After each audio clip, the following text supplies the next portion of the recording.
সুপ্রিয় দর্শক, সবাইকে স্বাগত জানাচ্ছি স্বপ্নধরা স্বাধীন সংলাপে।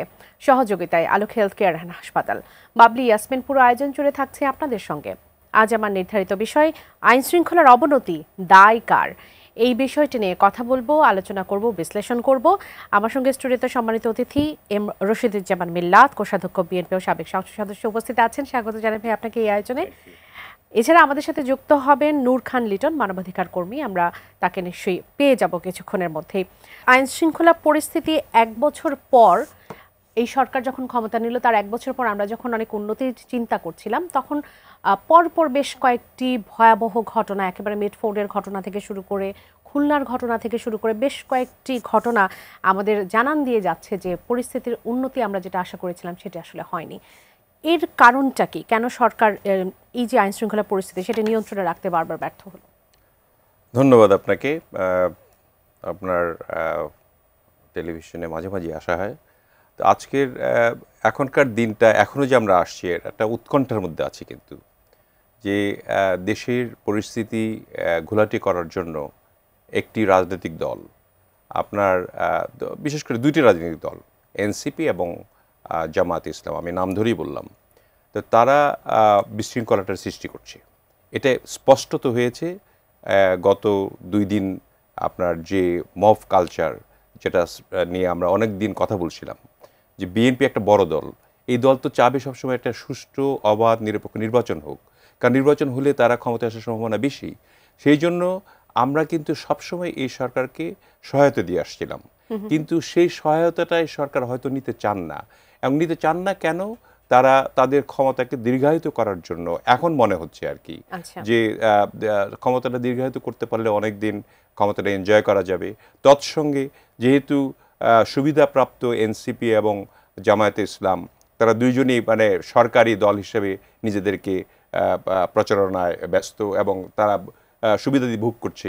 সেই কারণে তারা চাচ্ছে বিভিন্ন ছোট ছোট ঘটনাকে কেন্দ্র করে একটা বড় ঘটনা, সোহাগের ঘটনা আমি বড় ঘটনাই বলবো।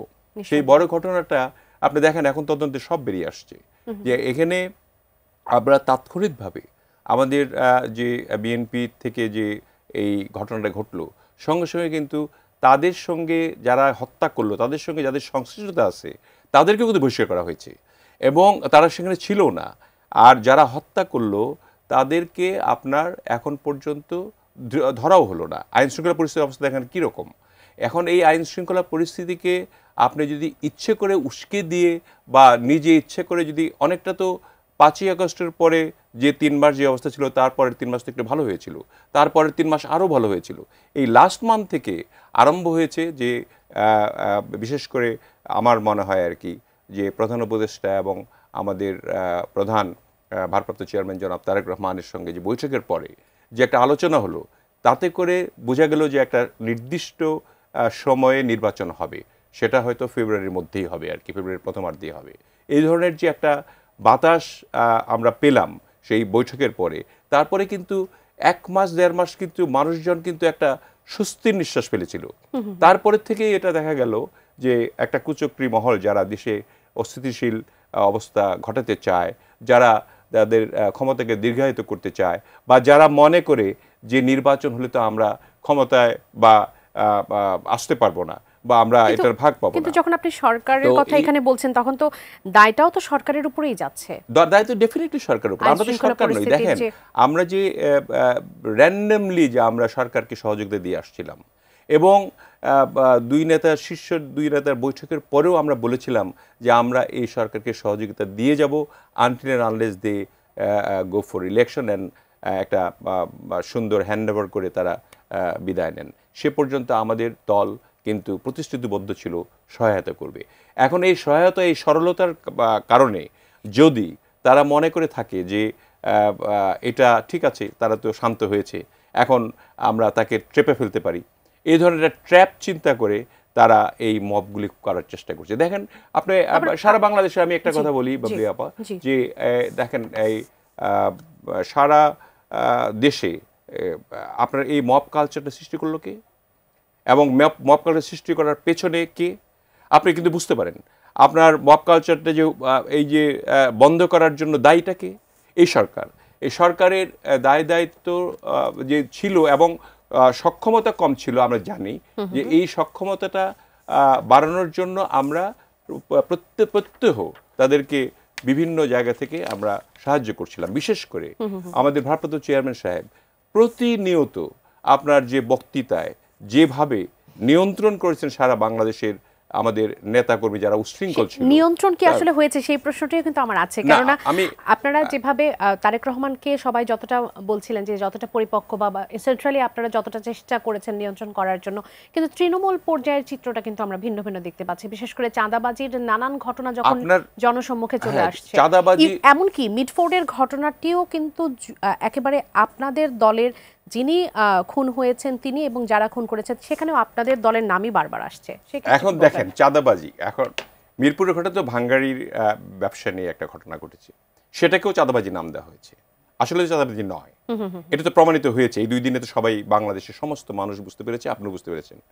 তো এখন এটাও চাঁদাবাজি। আপনার যদি একটা হাট ঘাট বাজার বা যেগুলি আপনার ওই প্রতি সরকারের আমলে যেগুলো ছিল, যেগুলিকে আপনার পুনরায় আবার পুনঃপ্রতিষ্ঠা করার জন্য টেন্ডার করে বা লিজ দিয়ে সরকারি আপনার রেভিনিউ আদায় করার জন্য বিএনপির লোকরা পেয়েছে, সেটাও চাঁদাবাজি, যে জোর করে নিয়েছে, দখলবাজি, এরকম করে একটা পোর্ট্রেট করা হচ্ছে। এবং সেটা আমরা বুঝেও আমরা কিন্তু শান্ত ছিলাম এই কারণে যে ভারপ্রাপ্ত চেয়ারম্যান সাহেব চাচ্ছেন দেশের ফেসিস শেষ হয়ে গেছে এবং গণতন্ত্রের যে মৃত্যু ঘটেছিল সেটা পুনরুত্থান ঘটেছে 5ই আগস্টের মাধ্যমে, এবং এখানে সবারই পার্টিসিপেশন আছে। আমরা কিন্তু কোনো সময় অস্বীকার করি নাই যে এনসিপির যে ছাত্ররা আছে তারা সম্মুখভাগে ছিল, আমাদের আমাদের যে কি বলে আপনার ইসলামিক জামাত ইসলামীর শিবিরের ছেলেরা ছিল, এবং সর্বোপরি সারা বাংলাদেশ থেকে বিএনপির লোকজন, সাধারণ জনগণ, শিশু সহ সবাই মিলে, মা বাবা সবাই মিলে নেমে এসে এই অভ্যুত্থানটা ঘটেছে। আপনি মনে করেন যে নাহিদ ইসলামদের এনসিপি কি একা কি ঘটাতে পারতো এটা? হ্যাঁ, সম্ভবকে ছিল। আপনার কি এটা ঘটাতে পারতো? সম্ভব ছিল। যদি সমস্ত বাংলাদেশের লোক যদি নেমে না আসতো, আপনার হাসিনার পতনকে ঘটাতে পারতেন না। তাহলে আপনার এই বিষয়গুলি বিবেচনায় এনে তাদের হওয়া উচিত, যেটা আমাদের ভারপ্রাপ্ত চেয়ারম্যান সাহেব বলেছিলেন।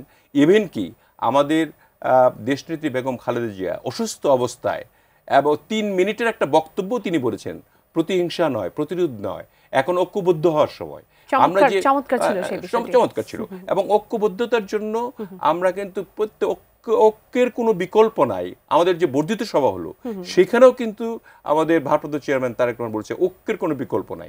আর আমাদের মধ্যে যারা অন্যায় করবে তাদের বিচার আমরা কি করতে পারি? আমরা করতে পারি অ্যাডবেস্ট বহিষ্কার করতে পারি, এবং 4,500-এর মতো বহিষ্কার হয়েছে। এর চেয়ে এটা হলো সর্বোচ্চ পানিশমেন্ট ফ্রম দ্য পার্টি। এই পানিশমেন্টে বাকিরা কেন ভয় পাচ্ছে না? কেননা বাংলাদেশে আপনাদের কর্মী তো শুধু 4,500 নয়, লাখ লাখ কর্মী। ভয় পাচ্ছে না কেন? আপনার ভয় পাচ্ছে না, আপনার সবাই যে এখন এটা বলতে গেলে দেখেন এটা ষড়যন্ত্রের মধ্যেই পড়ে আর কি। এখন একটা জায়গায় একটা ঘটনা ঘটছে, সেই জায়গায় হয়তো জামাত ইসলামের কিছু লোকজন আছে বা কোনো দলেরও লোক না, তারা করার পরে সেখানে হয়তো একটা আমাদের দলের একজন লোক যে থামানোর চেষ্টা করলো বা একজনের পক্ষ নিল, সে চাঁদাবাজি হয়ে গেল আর কি, সে বিএনপি ইজ ইনভলভ, এরকম করে পোর্ট্রেট করা হয়েছে। এবং প্রত্যেকটা জায়গা থেকে আমরা তো যারা কনস্টিটিউয়েন্সি যারা আমরা মেনটেন করি, তারা কিন্তু প্রত্যেক কনস্টিটিউয়েন্সির লোকজনকে প্রত্যেকটি সময়ে যেভাবে ভারপ্রাপ্ত চেয়ারম্যান সাহেব বলছেন যে কোনোখানে চাঁদাবাজি চলবে না, দখলবাজি চলবে না, কোনো অন্যায় করা চলবে না, প্রশ্রয় দেওয়া যাবে না কোনো অন্যায়কে, এবং এটা করলে পরে প্রয়োজন বোধে আপনারা পুলিশে ধরিয়ে দেন। এবং এটার ভিত্তিতে আমাদের মধ্যে এই সুশীল সমাজ থেকে আরম্ভ করে প্রায় 80-90% লোক যারা তারেক রহমান সাহেবকে পছন্দ করেন না, যারা জিয়া পরিবারকে পছন্দ করেন না, যারা গণতন্ত্রকে পছন্দ করেন না, যারা ফেসিবাদের দোসর ছিল, তারা ছাড়া বাকি সবাই কিন্তু তারেক রহমান সাহেবের বক্তব্য প্রথম থেকে আরম্ভ করে 5ই আগস্টের পর থেকে আরম্ভ করে টিল ডেট মানে আজকে পর্যন্ত সবাই প্রশংসা করেছে।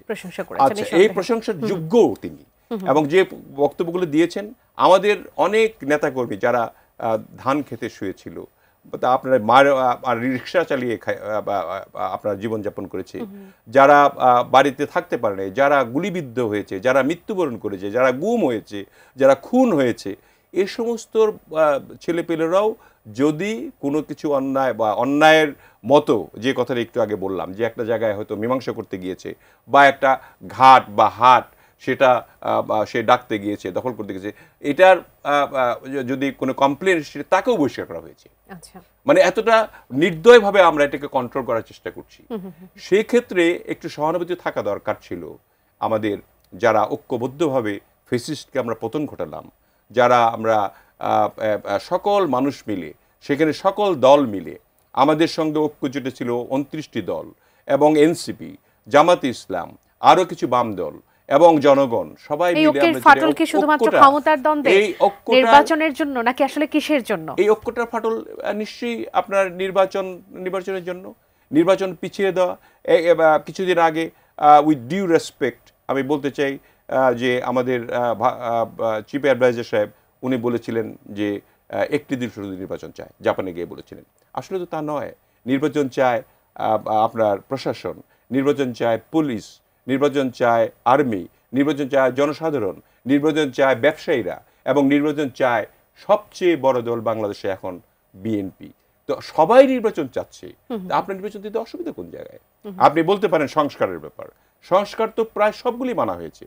এবং ইতিমধ্যে গতকালকে আরেকটি বিষয় হয়েছে যে আপনার জরুরি অবস্থা ঘোষণার জন্য আপনার প্রধানমন্ত্রী বিরোধী দলের নেত্রী বা বিরোধী দলের উপ প্রধান, তিনি একটা আপনার ক্যাবিনেটে সিদ্ধান্ত গ্রহণ করবে। সে মানে যা যা চাচ্ছে তার সবগুলি হচ্ছে।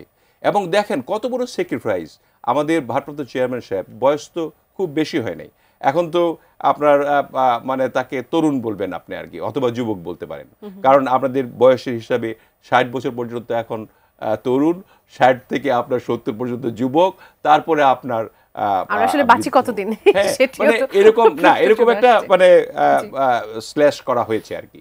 তো সেক্ষেত্রে তিনি ধরেন আমরা প্রথমে সবারই এটা একটা ইয়ে ছিল যে কনজিকিউটিভ টাইমে পরপর 2বারের বেশি প্রধানমন্ত্রী হতে পারবে না কেউ, আমরা কিন্তু এটাই ছিলাম আর কি। এবং মাঝে একবার গ্যাপ দিয়ে আবার যদি তিনি প্রধানমন্ত্রী হতে চান হতে পারবেন, এটা তো ছিল আমাদের সংস্কারের মধ্যে, এবং সবাই মোটামুটি কিন্তু এই ব্যাপারে একমত ছিল। কিন্তু আপনার দেখা গেল যে যেহেতু সবকিছু সেটেল হয়ে যাচ্ছে, ইস্যু তো তুলতে হবে। এখন ইস্যু আপনার উঠাইলো একটা নতুন ইস্যু ক্রিয়েট করার চেষ্টা করছে, আপনারা সেটা মনে করছেন? হ্যাঁ, তা তো বটেই। আরেকটি প্রশ্ন আছে, দেখেন ওই ইস্যুটা আমি কথা শেষ করে নেই। এই ইস্যুটা করলো যে একটা লোক 10 বছরের বেশি প্রধানমন্ত্রী হতে পারবে না, তা আমরা তো সেটা মানি নাই, কারণ কথা ছিল যে কনজিকিউটিভ টাইম। তারপরে কিন্তু ভারপ্রাপ্ত চেয়ারম্যান নিজে তিনি আমাদের দলকে বলেছে যে না, 10 বছরের বেশি না, ঠিক আছে তোমরা মেনে নাও, এটা মেনে নেবে না কেন? 10 বছরের বেশি একটা লোকের প্রধানমন্ত্রী হওয়ার দরকার, পরবর্তীতে আপনারা সেটিও সেটাও আমরা মেনে নিয়েছেন। এখন এতটা মানে এগুলি অনেক সময় আছে মনে করে যে এই সহনশীলতা মানে দুর্বলতা। এখন যদি দুর্বলতা ভেবে যদি আপনার অন্যান্য দলগুলি, ষড়যন্ত্রকারীরা এবং অন্তর্বর্তীকালীন সরকার যদি মনে করে যে এরা দুর্বল, এদেরকে এইভাবে ওয়ান আফটার অ্যানাদার ষড়যন্ত্র করে আমরা হটাতে পারবো বা নির্বাচন পিছাতে পারবো বা তাদের ক্ষমতা থেকে সরাতে পারবো, তাহলে কি ঘটনা ঘটবে, কি আমি কনসিকুয়েন্সটা বলছিলাম বিরতির আগে যে আমাদের সঙ্গে আরো একজন অতিথি উপস্থিত হবেন, সম্মানিত অতিথি নূর খান লিটন এই মুহূর্তে আমাদের সঙ্গে আছেন। আপনাকে স্বাগত জানাই এই আয়োজনে। বিরতির আগে মিলাদ ভাই কনসিকুয়েন্সেস বলার কথা বলছিলেন, এখন আমরা সেই কনসিকুয়েন্সেসটা আসলে শুনে নেই, কি পরিস্থিতি আসলে কি পরিণতি হতে যাচ্ছে? দেখেন পরিণতি আপনার এই যে অসভ্যতা, একটা আমি একটু আগে যেটা বললাম যে ভারপ্রাপ্ত চেয়ারম্যান সাহেবের যে বক্তব্য এবং শালীনতা মার্জিতভাবে তিনি দেশের মানুষের প্রতি শ্রদ্ধাশীল হয়ে যেভাবে কথাগুলি বলেছেন, একদম যে বক্তব্যগুলি দিয়েছেন, যেভাবে আমাদেরকে শাসন করছেন, আমি বলবো এক কথাই, যেহেতু আমাদের রাজনৈতিক নেতা তিনি, তাতে করে আমাদের মনে হয়েছিল যে তার নেতৃত্বে দেশটা গঠন হলে একটা ভালো সুন্দর সাবলীল দেশ পাবো। এবং তিনি বারবার বলেছেন যে আমরা যদি দায়িত্বভার পাই সরকার চালানোর জন্য, তাহলে আমরা সকলকে নিয়ে একটা সরকার করব। তার মানে সকলের পার্টিসিপেশন সেখানে থাকবে, যাতে করে আমরা মানে একটা ধরনের ফেসিবাদকে মুক্ত করেছি সবাই মিলে, অতএব সবাই মিলে আমরা দেশটা গড়ব, এটি কিন্তু মূল ইয়ে ছিল। তার বিরুদ্ধে যে অশ্লীল বক্তব্যগুলি দিলেন আপনারা, মানে যারা দিলেন, তারা কি মনে করেছেন যে আমরা খুব দুর্বল নাকি তারা যদি এই মনে করে থাকেন, কনসিকুয়েন্স যেটা বলছি আমি, যে তারা যদি মনে করে থাকেন যে এই কথা বলে জিয়াউর রহমানের পোস্টার নিচে ফেলে বা পা দিয়ে ঠেলা দিয়ে আমরা যদি একটা কিছু করি, তারপরে নিশ্চয়ই তারা উত্তপ্ত হবে এবং একটা মারামারি লাগবে, নিশ্চয়ই এই লক্ষ লক্ষ আপনার নেতা কর্মী জনতা যারা শ্রদ্ধা করে জিয়াউর রহমানকে, তারা খেপে যাবেন এবং তারা কি করবেন, মারামারি শুরু করবেন এবং তারা ধরবেন, মারবেন এবং এতে করে একটা বিশৃঙ্খলা সৃষ্টি হবে বাংলাদেশে। সৃষ্টি হওয়ার পরে ঘটনাটা কি করতে পারে? আমরা কি করব বড়দিন হিসেবে? আমরা করব যে সকলকে ডাকবো, ঢাকায় আসো, অবরুদ্ধ করো, এই সরকার ব্যর্থ হয়েছে, একে নামায় দাও। এটি তাদের ইকুয়েশন, তারা মানে না, আমরা করব আর কি, এটা কনসিকুয়েন্সটা তাই হবে। তো তা করলে পরে যদি নেমে যায়, কে নেবে সরকারটা, মানে কে হবে তখন সরকার? এটা নিয়ে একটা প্রশ্ন হবে, ধোঁয়াশা হবে। এবং তাতে করে কনসিকুয়েন্সটা কি হবে, এই জন্য বলতে চাইছিলাম, তাতে করে যেটাই হোক না কেন, হয়তো ইমার্জেন্সি হলো বা সেনাবাহিনী টেক ওভার করলো বা তত্ত্বাবধায়ক সরকারের আদলে একটা কিছু হলো, কিন্তু এই যে আমাদের কষ্ট দিয়ে বা আমাদের সঙ্গে এই বড় কথা দেশের যে অস্থিতিশীল পরিস্থিতি তৈরি করে গেম খেলে জনসাধারণকে ভোগান্তিতে ফেলে, ভিকটিম করে, দেশটাকে নষ্ট করে আপনারা যারা করলেন, তাদেরকে রেটিফিকেশনের প্রয়োজন নাই? তাদের তো পার্লামেন্টে রেটিফিকেশন লাগবে, তারপরে 1 বছর 2 বছর পরে নির্বাচন হলে তার পার্লামেন্ট লাগবে। সেই পার্লামেন্টে আপনি যদি ফেসিবাদকে বাদ দেন, তাহলে বিএনপি আপনার সাপোর্টেই কিন্তু মানে সরকারটা গঠন হবে, এবং সরকার গঠন হলে রেটিফিকেশনটা যদি না দেয়, তাহলে আপনাদেরকে জেলে যেতে হবে না? যারা রেটিফিকেশন নিয়ে মঈনুদ্দিন ফখরুদ্দিন এই 111-এর সময় পালিয়ে গেছে, তারা আর দেশে আসতে পারেনি মানুষের ভয়ে, আর আপনারা যদি রেটিফিকেশন না পান, তখন কি অবস্থা দাঁড়াবে? আর আমাদের যদি বলেন যে হ্যাঁ আপনারাও তো মারামারি করলে আপনারাও মরে যাবেন, আমরা তো ভাই 17 বছর তো মরেই গেছি। 17 বছরে আমাদেরকে গুম করা হয়েছে, খুন করা হয়েছে, মেরে ফেলা হয়েছে, আমাদের ব্যবসা বাণিজ্য বন্ধ করা হয়েছে, আমাদের সবকিছু বন্ধ করা হয়েছে, তারপরেও সহ্য করে আমরা আছি, বিকজ আমরা দেশের ভালো চাই এবং একটা আদর্শ বাংলাদেশ গড়ে তোলার জন্য আমাদের সেই প্রত্যাশাই আসলে আমাদের সকলের। জনাব নূর খান লিটন, আমরা মূলত আইন শৃঙ্খলার অবনতি দায়কার এই বিষয়টি এই জন্য আলোচনা করছি যে বিগত কয়েকদিনের ঘটনা আমাদেরকে নতুন করে আবারও মানে একটা আশঙ্কায় ফেলে দিয়েছে। এই সরকারের ক্ষমতা গ্রহণের 1 বছর পূর্ণ হলেও আমরা আইন শৃঙ্খলা পরিস্থিতিতে তেমন কোনো উন্নতি দেখতে পাইনি। বিশেষ করে যখন পরিসংখ্যানের কথা সরকার বলছে যে অন্তর্বর্তী সরকার এবং প্রধান উপদেষ্টা ডক্টর মোহাম্মদ ইউনূসের প্রেস উইং বলছে যে পুলিশের পরিসংখ্যান দেখে দাবি করছেন যে গুরুতর অপরাধ আসলে বাড়েনি, বাস্তব পরিস্থিতির সঙ্গে এই দাবির আসলে মিল আপনি কতটুকু দেখতে পান? যে আসলেই কি গুরুতর অপরাধ বাড়েনি? আসলেই কি দেশে তেমন কোনো আমরা যেসব অবিচার দেখতে পাচ্ছি, মব দেখতে পাচ্ছি, এগুলো কি বাড়েনি? আপনার কাছে কি মনে হয় আইন শৃঙ্খলা কেমন আছে? দেখেন, শুধুমাত্র সংখ্যা দিয়ে পরিস্থিতি বিবেচনা করাটা কোনোভাবেই যৌক্তিক হবে না। যদি বলেন মানে স্বৈরাচারের সময়ের সাথে আজকে মিলাতে চেষ্টা করেন বা দেখাতে চেষ্টা করেন, সেটা একটা ভুল হবে। 17 বছর যে বিভৎস অবস্থা গেছে, সেটার সাথে আমি কোনো কিছুকেই তুলনা করতে চাচ্ছি না, কিন্তু আমরা যেভাবে আশা করেছিলাম আমাদের কাঙ্ক্ষিত বাংলাদেশ, সেই জায়গা থেকে কিন্তু আমরা অনেক দূরে। এবং দুর্ভাগ্যজনক হচ্ছে যে নীতি নির্ধারক বা গুরুত্বপূর্ণ পদে যারা আছেন, তারা সংখ্যা দিয়ে কি জিনিস বোঝাতে চাচ্ছেন আমাদের। আমার কিন্তু এটা কি ঢেকে রাখার আসলে উপায় আছে যেটা সবাই দেখতে পাচ্ছে? আমরা স্বৈরাচারী সরকারের সময়ও এই ধরনের বয়ান আমরা শুনেছি, এখনো প্রায় কাছাকাছি বয়ান। দুর্ভাগ্যজনক আমাদের যে তাদের আমি জানি না ওই জায়গাটিতে গেলে সবাই কি মস্তিষ্ক বিকৃতি হয়, এই প্রশ্নটা আমার হলো। দ্বিতীয় হচ্ছে এই যে মানে গণপিটুনির যে ঘটনা বা মব সন্ত্রাস যেটি আমরা বলি না কেন, এটা সবসময় ছিল, কিন্তু এই মাত্রায়, আজকে যে মাত্রায়, এই মাত্রায় ছিল কিনা এটা নিয়ে আমার একটা প্রশ্ন। সবসময় থাকলে সেটির নাম তো জনরোষ ছিল না, সেটি তো আসলে বলা হতো না, যেটা প্রেসার ধরনের ঘটনাকে কেন্দ্র করে এই বিষয়টা হতো। আর এখন যেটা হচ্ছে, মব সন্ত্রাসটা একটি মহল এটা করার চেষ্টা করছে, এবং একজন নাগরিক হিসাবে আমি ভীত সন্ত্রস্ত যে এখন যেই মনস্তাত্ত্বিক জায়গার থেকে বা যেই অবস্থান থেকে একটা ছোট্ট গ্রুপ দেশের ভিতরে এক ধরনের নৈরাজ্যকর অবস্থা তৈরি করতে চাচ্ছে এবং সেই নৈরাজ্যকর অবস্থা থেকে রাজনৈতিক ফায়দা লুটতে চাচ্ছে, এটি হচ্ছে বিভিন্ন নামে তারা বলছে, কেউ নূতন বন্দোবস্ত, কেউ এইটা সেটা। কিন্তু দেখেন, সব কিছুর পিছনে যদি খেয়াল করেন যে নির্বাচনটাকে পিছিয়ে দেওয়ার একটা চেষ্টা, এটি মনে হচ্ছে একজন নাগরিক হিসাবে আমার কাছে। এবং এটিকে কেন্দ্র করে আজকে গত কয়েকদিন বা তার আগেও যদি আপনি গত 10 মাসে যদি খেয়াল করেন, 3 থেকে 4 বার বিভিন্ন পন্থায় বিভিন্ন কথা বলে বিভিন্ন ইস্যুকে সামনে এনে একটা সন্ত্রস্ত অবস্থা তৈরি করার চেষ্টা করেছে। কখনো গরু জবাই দিয়ে, কখনো বাড়িঘরে আগুন দিয়ে, কখনো পিটিয়ে মেরে এই ধরনের একটা অবস্থা তৈরি করতে যারা চাচ্ছে তারা কিন্তু বাংলাদেশের জনগণকে এখনো চিন নাই। বাংলাদেশের জনগণ খুব চুপচাপ অনেক কিছু সহ্য করে, কিন্তু যেদিন বিস্ফোরিত হয় তাদের বোঝা উচিত যে যদি কেউ মনে করে থাকে যে 5ই আগস্টের যে বিজয় এটি একটা বিশেষ মহল করেছে, তাহলে ভুল করবে। এই বিজয় কিন্তু সারা জনগণের, দেশের সমস্ত জনগণের অংশগ্রহণের মধ্য দিয়ে বিজয় অর্জন হয়েছে। এবং মানুষ গত 16-17 বছর যেভাবে নিষ্পেষিত হয়েছে, মানুষ বিভিন্ন সময়ে প্রতিবাদ করার চেষ্টা করেছে, গুমের শিকার হয়েছে, খুনের শিকার হয়েছে, কারাগার মানে জেল ভর্তি হয়ে গেছে, হাজার হাজার মামলা দেওয়া হয়েছে, নামে বেনামে, মৃত ব্যক্তি জীবিত ব্যক্তি সব। এইটা পরিস্থিতি তৈরি করেছিল। সেই পরিস্থিতিতে জনগণ একটা সুযোগ পেয়ে গণ অভ্যুত্থানের সূচনা করেছে।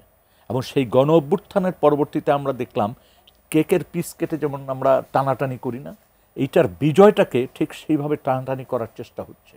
এবং শুরুতে দেখেছিলাম যে রাজনৈতিক দলের ভিতরে এক ধরনের সমঝোতার একটা সম্ভাবনা আমি দেখেছিলাম। এই কথাগুলো আসলে মিলাদ ভাই কিছুক্ষণ আগে বলছিলেন। সমঝোতার একটা সুযোগ বা সম্ভাবনা দেখেছিলাম, কিন্তু একটি বিশেষ চক্র এটিকে এমন এক জায়গায় ঠেলে দেওয়ার চেষ্টা করছে যে জায়গাতে তাতে ফায়দাটা আসলে কি? একটু আগে মিলাদ ভাই যে বিশ্লেষণটা দিয়েছিলেন বিস্তৃতভাবে, আমার কাছে মনে হচ্ছে যে উনি মোদ্দা কথা বলতে যা বুঝায় উনি কিন্তু বলে ফেলেছেন। সেটাই বলেছেন। আপনার কাছেও সেটাই মনে হচ্ছে যে আমার কাছে সেটাই নির্বাচনকে মনে হচ্ছে। পেছানোই একমাত্র উদ্দেশ্য হতে পারে। এটা তো একটা ব্যাপার। তারপরও আসলে এই যে যারা অপরাধী, যারা অপরাধ করছে, যাদেরকে আসলে শাস্তিও দেয়া হচ্ছে অনেক সময় রাজনৈতিক দলগুলোর পক্ষ থেকে, কিন্তু তারপরও না তার প্রভাব আমরা পড়তে দেখছি না।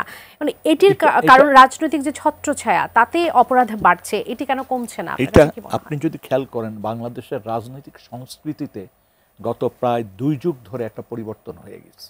এখানে আপনি রাজনীতিবিদদের বক্তব্য যদি খেয়াল করেন গত 15-20 বছরে, তাহলে দেখবেন প্রায় প্রত্যেক দলের নেতারা একটা অভিযোগ করেছেন গত 15-20 বছর যে রাজনীতিতে দুর্বৃত্তদের, মানে রাজনীতি দুর্বৃত্তদের দখলে চলে যাচ্ছে। এই কথাটা কিন্তু সব দল বলেছেন, কেউ বাকি নেই। তার মানে রাজনৈতিক সংস্কৃতিতে কিন্তু একটা বড় ধরনের পরিবর্তন হয়েছে। এবং আগে যেখানে রাজনীতিতে আদর্শ একটা বিষয় ছিল, সেটার চর্চা ছিল, সেইটাকে সামনে রেখে দল গোছানো, সেটাকে সামনে রেখে ম্যানিফেস্টো তৈরি করা, সেটাকে সামনে রেখে জনগণের সাথে কমিউনিকেট করা, এই জিনিসটা কিন্তু এখন নাই। আপনি যদি আদর্শ চর্চা কি তাহলে কি মানে বিলুপ্ত হয়ে যাচ্ছে রাজনীতি থেকে? প্রায় নিঃশেষিত হয়ে যাচ্ছে। এখানে ব্যক্তিকেন্দ্রিক, পরিবার কেন্দ্রিক এবং মাসেলম্যান কেন্দ্রিক ব্যবস্থাটা প্রতিষ্ঠা হতে যাচ্ছে। আচ্ছা, আপনি দেখেন 5ই আগস্টের পর আমরা কি দেখলাম? হাট বাজার, মাঠ ঘাট সব দখল করে ফেলল। এবং একটি বড় রাজনৈতিক দল এইটির থেকে নিজেদেরকে মানে শুধরিয়ে আনার জন্য প্রায় 1000-এর উপরে কর্মীকে বহিষ্কার করেছে অথবা সাসপেন্ড করেছে, পদক্ষেপ নিয়েছে, যেটি বাংলাদেশে সমসাময়িক সময়ে বিরল। কিন্তু তারপরও কিন্তু তারা থামাতে পারছেন না। কারণটা হচ্ছে বাংলাদেশের রাজনৈতিক যে কালচার, এই কালচারের জায়গার মরালিটিটা নাই, এখানে আদর্শের কোনো বিষয় নেই এবং সেইভাবে সংগঠন সাজানো। এই বিএনপির মতো বড় যারা রাজনৈতিক দল আছে, তাদের আর কি করণীয় আছে আপনার কাছে? কি আমার কাছে যেটা মনে হচ্ছে যে রাজনীতিতে আদর্শিক চর্চাটা খুব জরুরি হয়ে পড়েছে, আদর্শিক সংগ্রামটা জরুরি হয়েছে। এখানে ব্যক্তিবিশেষের উপর পুরা দল জিম্মি হয়ে যাচ্ছে। এত বড় একটা গণ অভ্যুত্থান হয়েছে, কিন্তু মৌলিক পরিবর্তন আমরা দেখছি না। আমরা দেখেন যাদের উপর আমাদের সপ্ত মানে তরুণ সমাজের উপর একটা আস্থা ছিল, সেই আস্থাটা কিন্তু ঘাটতি, অনাস্থার জায়গায় চলে গেছে। এবং আমরা প্রায় সোশ্যাল মিডিয়াতে দেখছি, বিভিন্ন জায়গায় শুনছি, যেইভাবে দুর্নীতিগ্রস্ত হয়েছে, যেইভাবে চাঁদাবাজি, যেভাবে মানুষকে জিম্মি করে ফেলছে, আপনি অবাক হয়ে যাবেন। আমি একটা বাসায় লালমাটিয়াতে ভাড়া থাকতাম, এই রোজার দিনে রাত 12টার সময় ওই বাড়ি ঘেরাও করা হয়েছে এবং ভোরবেলা সেখান থেকে লোক উঠিয়ে নিয়ে চাঁদা নিয়ে তারপর সেটাকে সমঝোতা করেছে। কিন্তু এটা পুলিশ রিপোর্ট হয়নি। মানে কত জঘন্য ঘটনা ভিতরে ভিতরে হচ্ছে। এবং এটি আপনি অবাক হয়ে যাবেন যে এই ধরনের চাঁদাবাজি জিম্মি করে, এবং যে কাউকে এখন, আগে এক সময় ছিল জামাত বিএনপি বলা হতো বা জঙ্গি বলা হয়ে ট্যাগ দেওয়া হতো, এখন খুব সহজে ট্যাগটা দিচ্ছে যে স্বৈরাচারের দোষর। একদম এইটিকে ট্যাগ দিয়ে যে কাজটি তারা করছেন, একটা হচ্ছে চাঁদাবাজি তো ব্যাপকভাবে, আর একটা নতুন আমাদের সন্ত্রাস শুরু হয়েছে, সেটা হচ্ছে মামলা দিয়ে ত্রাস তৈরি করা। মামলায় আপনাকে আসামি করার আগে এজাহার একটা লিখে আপনাকে পাঠাবে যে টাকা দাও, না হলে তোমার নামেও মামলা হবে। তারপর যদি টাকা না দেয় মামলা হলো, মামলার থেকে নাম প্রত্যাহারের জন্য টাকা চাইবে। এবং সেইখানে পুলিশ এবং মানে আইনশৃঙ্খলা রক্ষাকারী বাহিনী এবং যারা এই ব্যবসাটির সাথে যুক্ত একসাথে ভাগাভাগি করে কাজগুলি করছে। এবং দেখেন সাম্প্রতিককালে দলীয় কোন্দল কোন পর্যায়ে গেছে। এক দলের ভিতরে একে অপরের সাথে সংঘাতে জড়িয়ে যে প্রায় 50-এর উপর মানুষ একটা দলের নিহত হয়েছে গত কয়েক মাসে। তারপর আমরা টেলিভিশন খুললে বা যে সমস্ত বক্তৃতা বিবৃতি ইয়াংদের তরফ থেকে দিতে দেখছি, যে মুখাবয়ব আমরা দেখছি, যে মানে শারীরিক ভঙ্গি যেটা দেখছি, এটা ভয়াবহ ভয়াবহ। আমি ভয়াবহ মানবিক সেই চরিত্রের বিষয়টা নিয়ে আপনার কাছে আবারও ফিরতে চাই। এই মুহূর্তে একটু মিলাদ ভাইয়ের কাছে আসি। আপনি নিজে যখন আসলে বিশ্লেষণ করছিলেন অনেক কিছু নিয়ে, তখন বলছিলেন যে সরকারের সঙ্গে যে লন্ডন বৈঠকটা হলো জনাব তারেক রহমানের, সেখানে তিনি যখন মোটামুটি ফেব্রুয়ারির একটা ধারণা দিলেন, দেবার পর যেটা হলো বাংলাদেশে ফেরার পর একদিন পরে তিনি কিন্তু আবার বললেন যে যদি সকল প্রস্তুতি সম্পন্ন করা হয়, যদি বিচার প্রক্রিয়া নিয়েও তিনি কথা বলেছেন, তাহলে হয়তোবা এপ্রিলের আগে নির্বাচনের কথা বলেছেন। কিছুদিন আগে আবারও আমরা শুনছি যে ফেব্রুয়ারিতে নির্বাচন, সেজন্য ইসিকে প্রস্তুতি নিতে বলা হয়েছে। কিন্তু সেখানেও কিন্তু একই শর্ত জুড়ে দেওয়া আছে, যদি সকল প্রক্রিয়া আপনাদের মানে বিএনপির কি সরকারের ভাষা বুঝতে একটু সমস্যা হচ্ছে? বিএনপি কনফিউজড কেন সরকারের? বিএনপি কনফিউজ না। আমি লিটন ভাইকে অনেক ধন্যবাদ জানাই, উনি খুব ভালোভাবে বিশ্লেষণ করেছেন। আমার সহ আলোচক আমি প্রথম পাইনি ওনাকে। মানে বিএনপিকে উনি যে আদর্শিক একটা দলের মধ্যে যে আদর্শিক একটা মনোভাব থাকা দরকার, সেটার কথা তিনি বলেছেন, সেটা বিনষ্ট হয়ে গেছে লাস্ট 15-17 ইয়ার্স। সেটাকে পুনরুদ্ধার করার জন্য কিন্তু চেষ্টাটা চলছিল।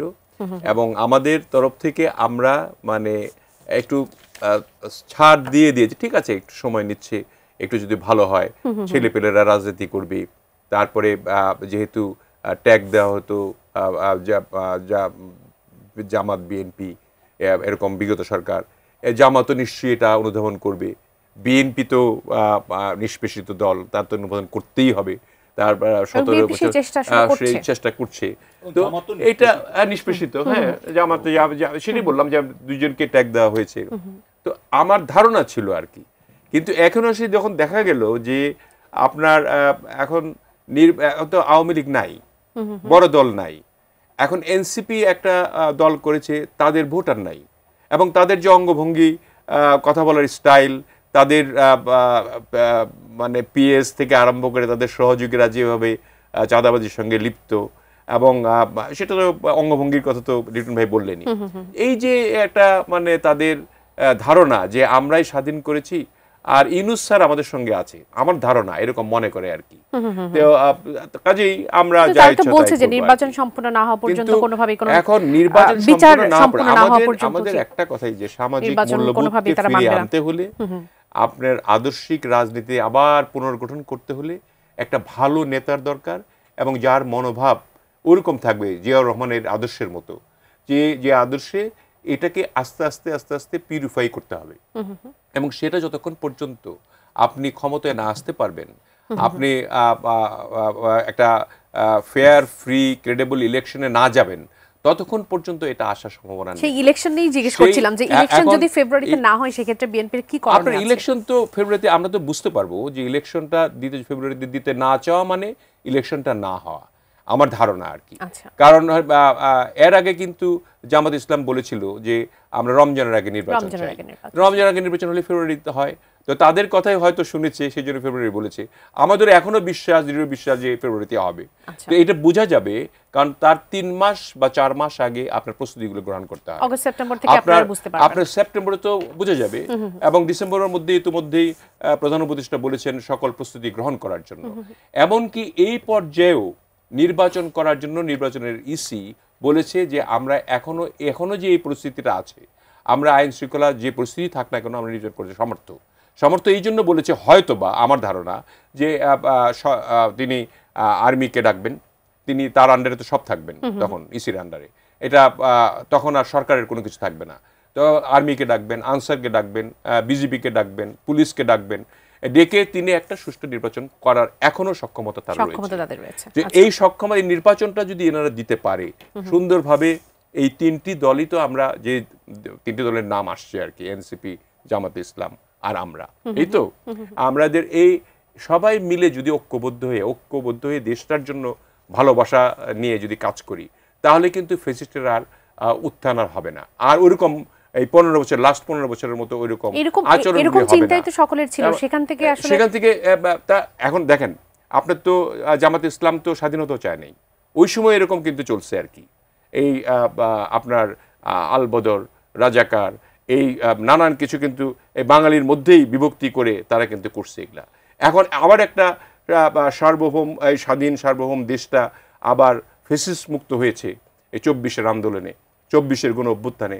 এখন আবার যাতে এটা সুষ্ঠু সুন্দরভাবে এটা না চলতে পারে, এই ধরনের চক্রান্ত সেরকম করছে। একটা গোষ্ঠী তৈরি হয়ে গেছে, যেমনটি জনাব তারেক রহমান বলছিলেন যে একটা অদৃশ্য শক্তি, এবং এই শক্তিটা এরকম করলে টিকতে পারবে না, যেটার কনসিকুয়েন্সের কথা আমি একটু আগে বলছিলাম। আপনি বিশ্লেষণ করেছেন। জি, একটা বিরতি নেবার সময় হয়ে গেছে। জি আচ্ছা, চাঁদাবাজি। জনাব নূর খান লিটন, আপনি রাজনৈতিক দলগুলোর পরিস্থিতি নিয়ে বলছিলেন, সরকারের কথা বলছিলেন, একটু মানবিক চরিত্রের দিকে যদি একটু আমরা আলোকপাত করি, যে মানুষই বা দিন দিন কেন এত হিংস্র হয়ে যাচ্ছে, এতটা ভয়ঙ্কর হয়ে যাচ্ছে, মানুষকে চোর সন্দেহে পিটিয়ে মারছে। আচ্ছা বলেন তো, সমাজটাকে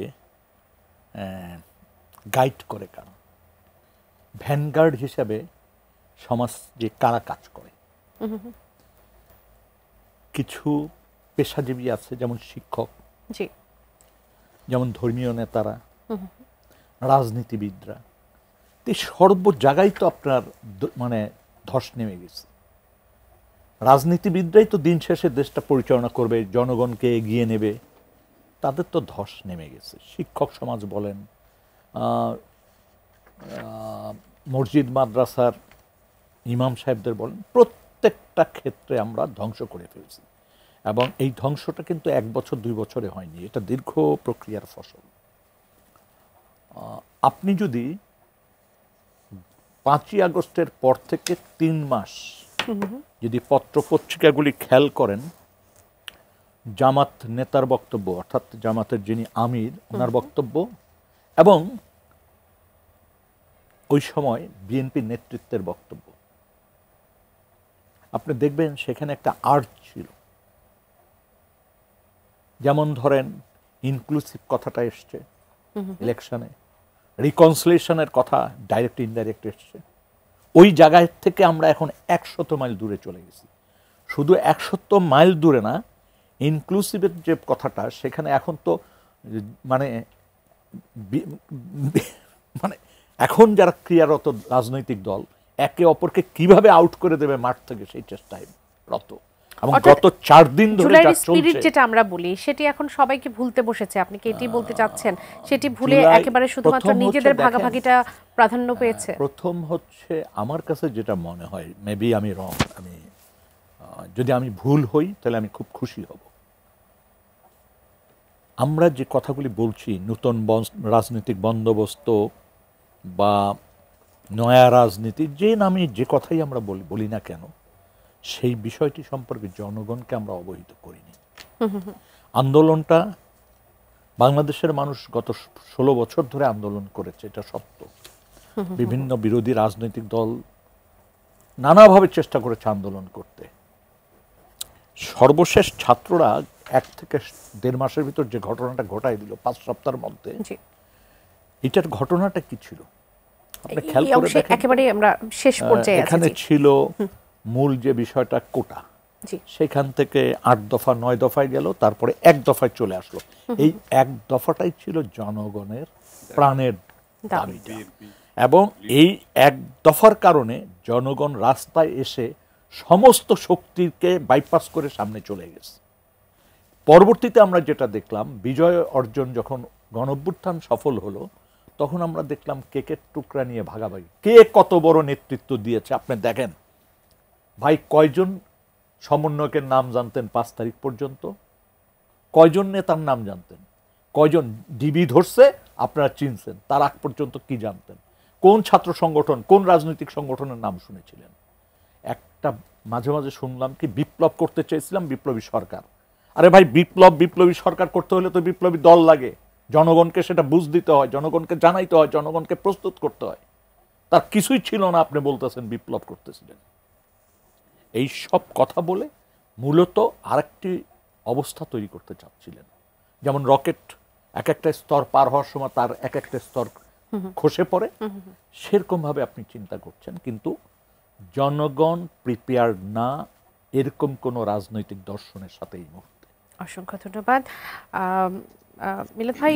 একটু আমার শিরোনাম থেকে যদি একটু বলি, নির্বাচনের সম্ভাব্য তারিখ ঘোষণার পর থেকেই দেশে অস্থিরতা সৃষ্টির চেষ্টা চলছে, এটি জনাব মির্জা ফখরুল ইসলাম আলমগীর অভিযোগ করেছে। এটি নিয়ে আপনি কথাও বলেছেন।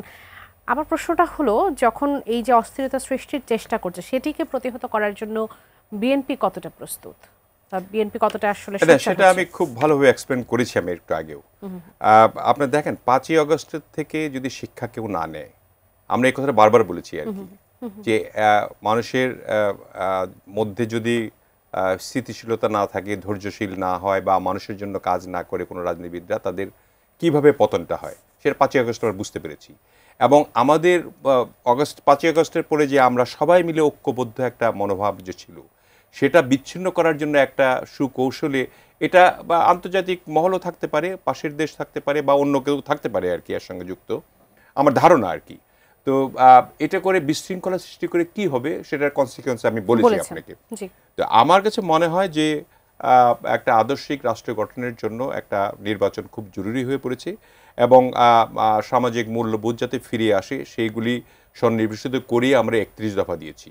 এই 31 দফাটা বাস্তবায়ন হলে পরে বাংলাদেশের মানুষ আসলে আবার পুনরায়, যেটা লিটন ভাই ব্যক্ত করলেন, যে আমাদের আদর্শিক বা সামাজিক মূল্যবোধটা ফিরে আনা দরকার, সেটা কিন্তু আসবে শুধুমাত্র 31 দফা বাস্তবায়ন হলে।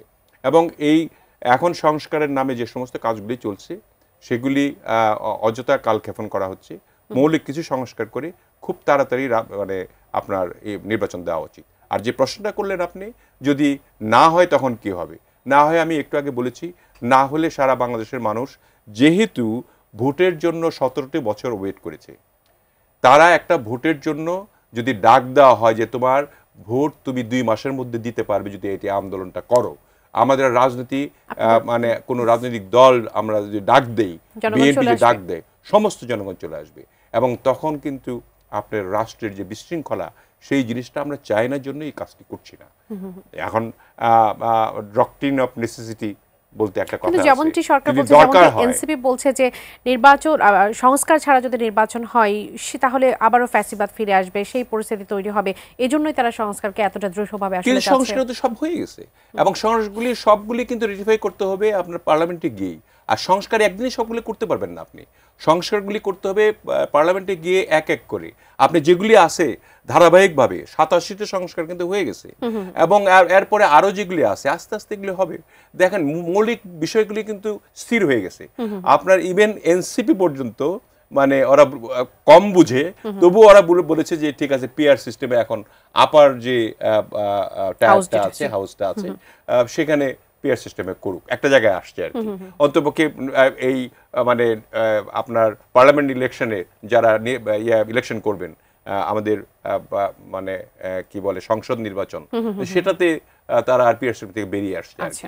তো এই কারণে আমি মনে করি যে এখনো সময় আছে, ভুল বুঝাবুঝি একটা সেরে আমরা যে স্পিরিটে আমরা শেখ হাসিনার সরকারকে ফেসিবাদকে উৎখাত করেছি, এই স্পিরিটটা সবার মধ্যে থাকা দরকার, ঐক্যবদ্ধ হওয়া দরকার। এবং যে ভাবে তারা মানে গালি দিচ্ছে আমাদের নেতাদের, এই সমস্ত গালি যদি বন্ধ না করে, তাদের কপালে যে রাজনীতিক একটা সূর্যোদয়ের ভাব দেখা দিয়েছিল যে তারা রাজনীতিতে প্রবেশ করবে, সেই প্রবেশ বন্ধ হয়ে যাবে। অসংখ্য ধন্যবাদ জনাব এম রশিদুজ্জামান মিলাদ, ধন্যবাদ জনাব নুরুল লিটন খান লিটন আমাদের আয়োজনে যুক্ত হবার জন্য। নিশ্চয়ই আবারও আপনাদের যুক্ত করতে পারবো। দর্শক, এতক্ষণ আপনারা যারা আমাদের সঙ্গে ছিলেন, স্বাধীন সংলাপের সঙ্গে ছিলেন, আগামী পর্ব দেখার আমন্ত্রণ জানিয়ে আজ এখান থেকে বিদায় নিচ্ছি। ধন্যবাদ সবাইকে, শুভরাত্রি।